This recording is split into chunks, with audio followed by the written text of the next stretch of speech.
Hi everyone. Today I am going to introduce uses of comma, a little mark in punctuation. Now I would like to tell you what is comma.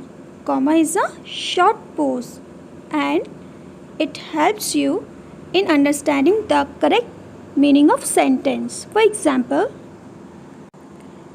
let's eat granny. It means you are going to eat granny. It sounds so horrible. Now the second sentence, when you will use comma after verb eat, then how you will say, let's eat granny. It means you are inviting granny for food. So you can see how comma helps you understand the correct meaning of sentence. Let's discuss the uses of comma. First of all, we will use comma for separating a series of words of same construction. Words of same construction means words of same class. For example, he lost name, fame, money and friends. Name, fame, money and friends are belonging to the same class because they are the companions of good time. So we will use comma for separating these words. Second one, it was a long, dull and tiresome journey. Long, dull and tiresome belonging to same class. We will use comma for separating these words.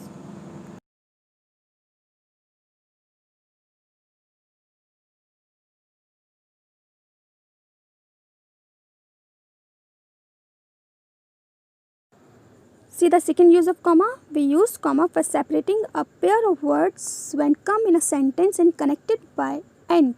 As shown in this example, high and low, rich and poor, wise and foolish must all die. Okay? But we will not use comma generally when it comes before and when there is no pair of words. For example, she visited Paris, Canada and India. In this sentence there is no pair of words.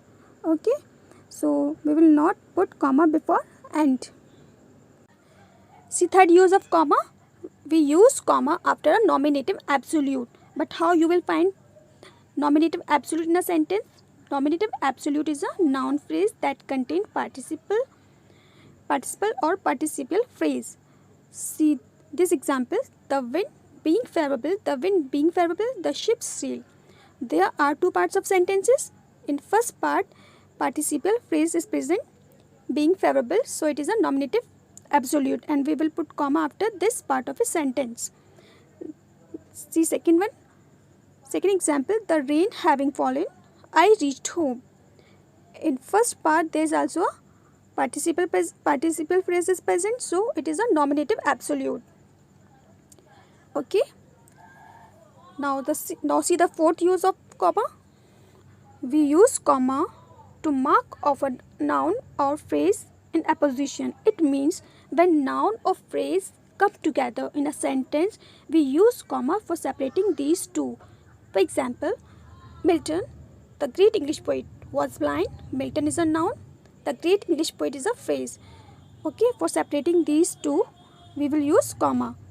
Next example, Dr. Rajendra Prasad is a noun. The first president of India is a noun phrase, dead in 1963. So we will use comma for separating these noun or noun phrases. Okay.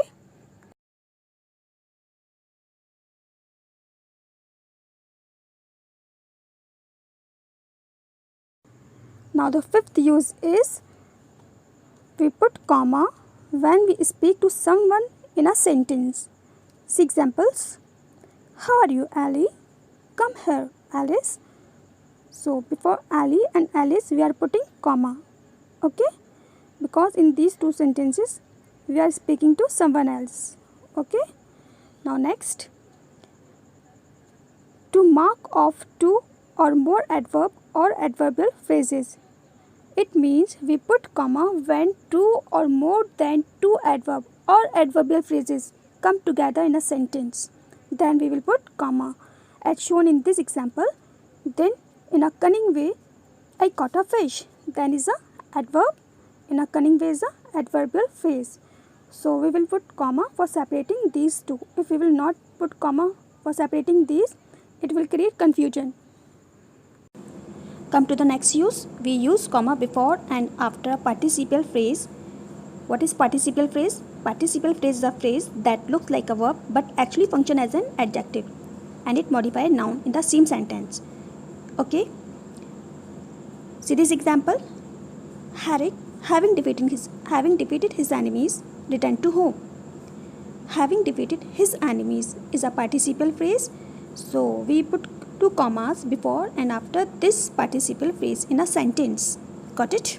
Now next, we put comma before and after words, phrases or clauses if they come in a sentence together. See this example. She was getting late. However, waiting for her. She was getting late is a clause. However, it's an adverb. However is an adverb. And waiting for her is a phrase. They all comes together, so we put comma for separating these.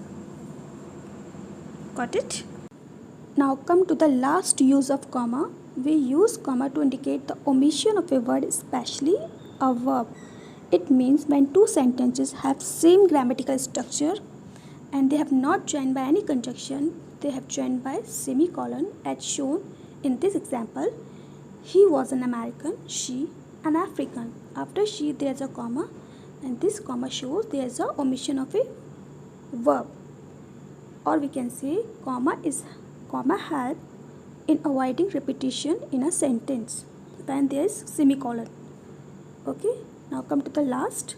We use comma for separating a direct quotation from the rest of the sentence.